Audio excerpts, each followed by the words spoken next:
गंगा नदी के किनारे एक साधु रहते थे। वे न केवल विद्वान थे, बल्कि उनके पास जादुई शक्तियां भी थीं।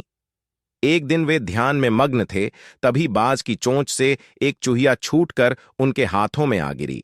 उसकी छोटी सी पूंछ व काली चमकीली आंखें थीं। उन्हें वह बहुत अच्छी लगी, पर घर ले जाने से पहले उन्होंने जादुई मंत्रों के प्रयोग से उसे एक लड़की में बदल दिया।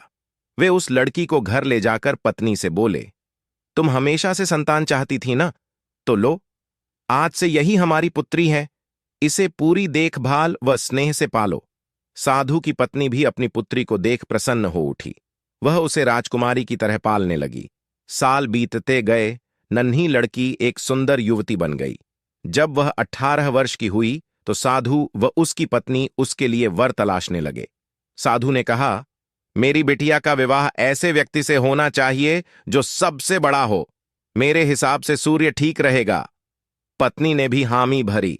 उन्होंने जादुई मंत्रों के प्रयोग से सूर्य को नीचे बुला लिया। उन्होंने उसे अपनी पुत्री से विवाह करने को कहा, पर पुत्री ने पहले ही न कर दी। वह बोली, पिताजी, ये तो बहुत गर्म है। मैं उससे विवाह करूंगी जो इससे भी बेहतर हो। साधु निराश हो गए। उन्होंने सूर्य से कहा कि वे ही कोई वर सुझाएं। सूर्य ने कहा, बादलों के देवता से बड़ा कौन होगा? उनमें तो मेरी किरणों को भी रोकने की शक्ति है।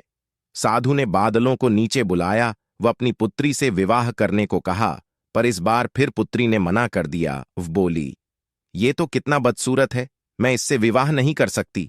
साधु ने बादल देवता से कहा कि वही कोई अच्छा वर सुझा दें। वे बोले, पवन देवता ठीक रहेंगे, वे तो मुझे भी अपने फूंक से उड़ा देते हैं।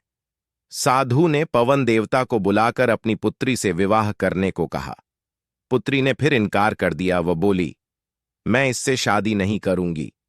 ये तो कहीं टिकते नहीं, हमेशा यहां वहां भागते रहते हैं। साधु ने पवन देव से पूछा, क्या मेरी पुत्री के लिए ऐसा वर हो सकता है जो आपसे भी बेहतर हो? पवन देव ने कहा कि पर्वत देव मजबूत व ऊंचे हैं, वे मेरा भी रास्ता रोक देते हैं। साधु ने पर्वत देवता से कहा कि वह उसकी पुत्री से विवाह कर लें। पुत्री ने फिर से मना कर दिया। वे बोली, ये तो बहुत लंबे, सख्त व कठोर हैं, मैं इनसे विवाह नहीं कर सकती। इनसे भी कोई बेहतर चाहिए। पर्वत देवता ने चूहे का नाम सुझाया। वे बोले, माना मैं काफी सख्त, मजबूत व ऊंचा हूं, पर चूहे मुझमें भी आसानी से बिल बना सकते हैं। साधु ने चूहे को बुलाया। उसे देखते ही उसकी पुत्री खुशी से उस साधु ने सोचा, इसे ही किस्मत कहते हैं। यह एक चूहिया थी और एक चूहे से विवाह करना ही इसके भाग्य में लिखा है। उन्होंने जादुई मंत्रों के प्रभाव से पुत्री को फिर से चूहिया बना दिया। चूहा और चूहिया विवाह करके खुशी खुशी रहने लगे। शिक्षा, कोई भी अपने मूल स्वभाव को नहीं बदल